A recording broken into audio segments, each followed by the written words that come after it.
You know, with the release of Classic World of Warcraft, it's been a magical era. We got to see the return of old players wanting to get back and enslay that Ragnaros that they didn't get to do back in vanilla. It allowed newer players to be able to see with the eyes of old what it's like to be more slower pace, methodical, and strategic in your pools. But there's also been a lot of ways to make gold, and some of them better than others. Today, we're going to talk about a very safe, lucrative, and great gold method that you can roughly get around 25 to 30 gold about an hour in just selling items to a vendor over and over and over. This is a level 60 gold farm, specifically level 60. You could do it with multiple classes, shamans, shadow priests. You could do it with hunters. You can do it in what we're going to see through the eyes of a warlock. And today, I'm going to introduce to you guys the Mara farm. I hope you guys enjoy me on this journey. I'm Echo with Want to Buy Gold, and let's get into this video. Alright, so let's see if I can answer some of the questions that you guys are already probably asking in the comment section down below, like, where's Reckles? Well, I've been brought on to do some classic videos for you guys. Well, who are you? Well, hi, I'm Echo with Want to Buy Gold now, and I'm here to bring you guys some classic gold guides. And hopefully some maybe even more guides, depends on how it goes. We'll see. Anyways, why should we listen to this guy? Well, this guy has 600 days played on World of Warcraft with multiple characters of every single class, every single spec. I have hit the gold cap in Cataclysm, and I hit the realm first in level 80. I've been in about 3 top 100 guilds, some of them being in the top 10, one including Blood Legion. And I've been playing on private servers from Nestarius all the way to Light's Hope. So I have a lot of knowledge to give to you guys. But today's knowledge is going to be one specific gold farm that anybody can do as long as you're a warlock, priest, shaman, or hunter. That's what we're going to be focusing on. Don't mind that I'm here. I am the Ruin spec with Shadow Mastery. And I'm also a miner. So we're going to go ahead and pick up the mines here, but Herbalism is also great. So first off, I would look here, look here, look here, look here, and look over here. And of course, right to my left, as you can see on the minimap, is my next mine.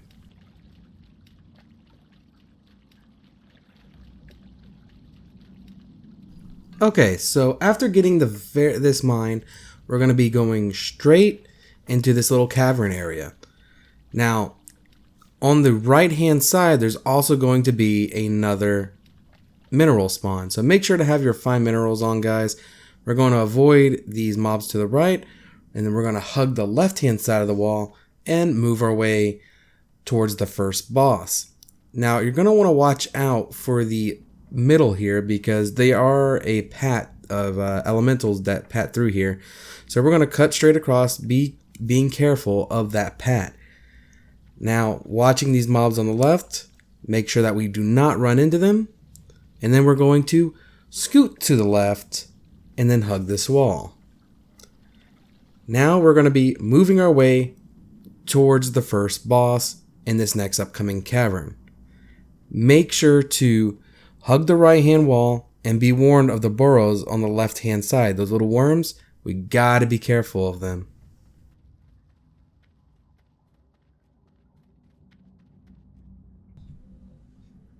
Alrighty, so coming up here, there's gonna be another mine. However, if those mobs are a little bit higher level, it's gonna suck because they will pull. If they are green, they will pull. So make sure that they're grayed out to you. So after grabbing that mine, we're going to be cutting straight across. There's also going to be another mineral deposit on the left hand side towards the mobs on our left. So we're just going to jump down here. Then we're going to jump down the next one. Also right below me could be another mine. So I'm using the SM Ruin spec. It is easier and it goes through a lot more shards if you are the demonic sacrifice spec, but I just learn and adapt. So anyways, we're going to start off with an immolate. a Curse of Doom, Corruption, and Siphon Life. And then we're just going to haul butt. And that's what we're going to do. So we're going to move our way back up and then move our way to the left. Now some of you might be thinking, alright, well what if you pull some more mobs? This mob does not generate any threat towards other mobs. So we're going to continue to refresh our dots and then continue to keep going up.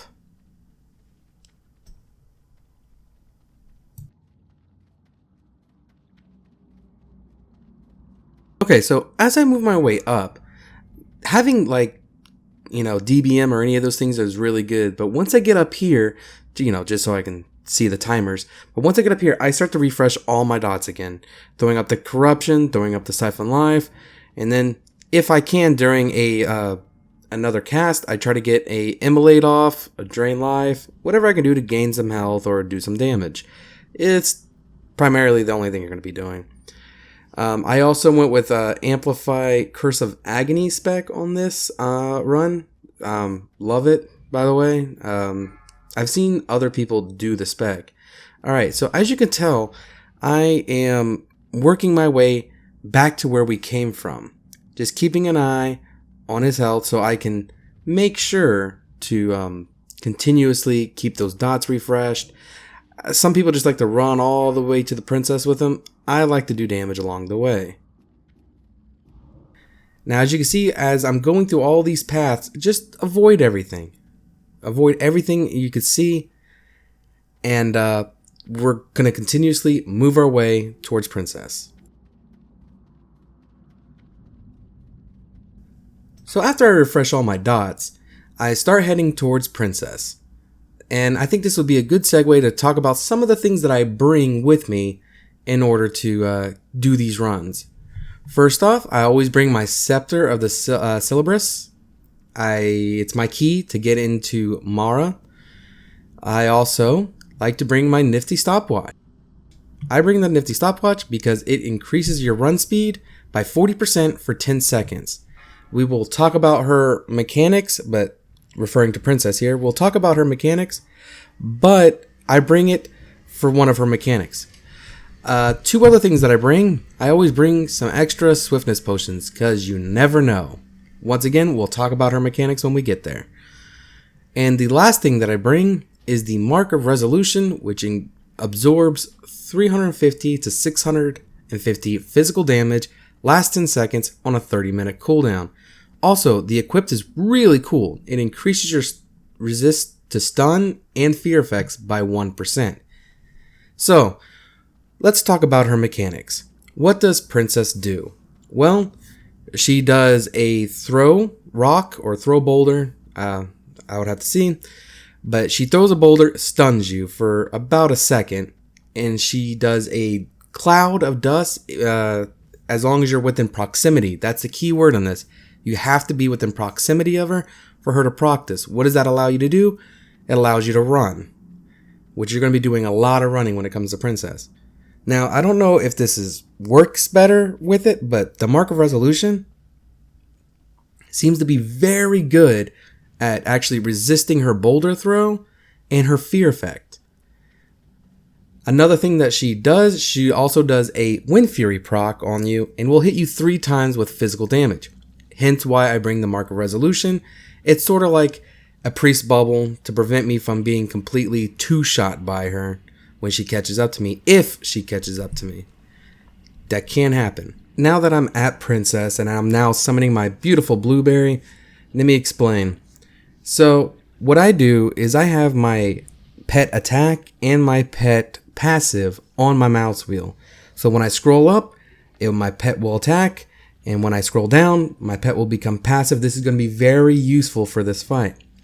So what I use my pet for, I use it to proc the dust cloud, which allows me to continuously run.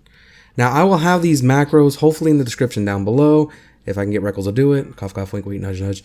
So what I'm going to do is, just get up my dots, my Immolate, my Siphon Life, my Corruption, and my Curse of Doom. And I'm just going to continuously run.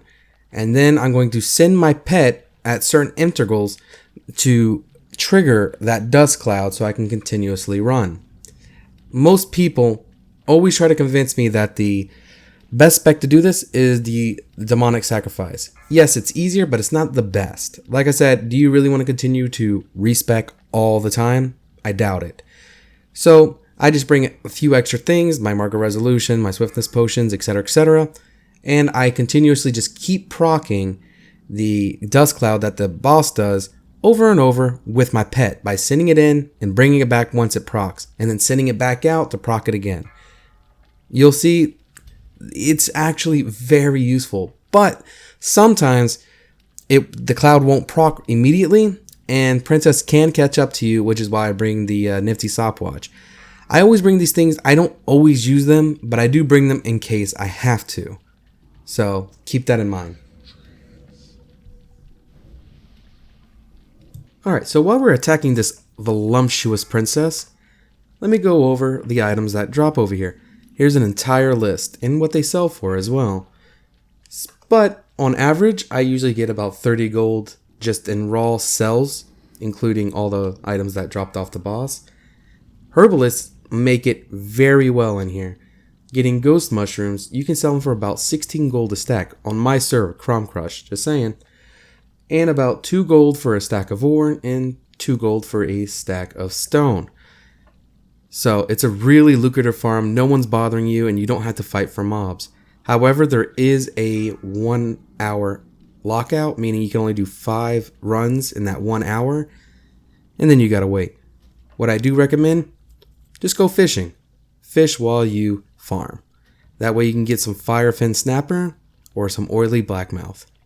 So let me go ahead and explain the Blackstone ring. If that just so happens to drop, you can only hold 1 in your inventory. So unless you have something like Enchanting, which is why Enchanting is also good to have, you can then shard it and then be able to continue to pick them up. So that's a good reason to have Enchanting while coming here. Also Herbalism, the ghost mushrooms are really good. I'm a miner, so I've been picking up the Mithril and Truesilver, so that's really great. I mean, it sells for about 2 gold a stack, alongside the stones that also sell for about 2 gold a stack on my server, and I'm on the Crom Crush in a East Coast server. PvP. You guys need to come there. It's amazing. I like it. It's more of a classic experience than a lot of the streamer servers. Alright, so that's the run, guys.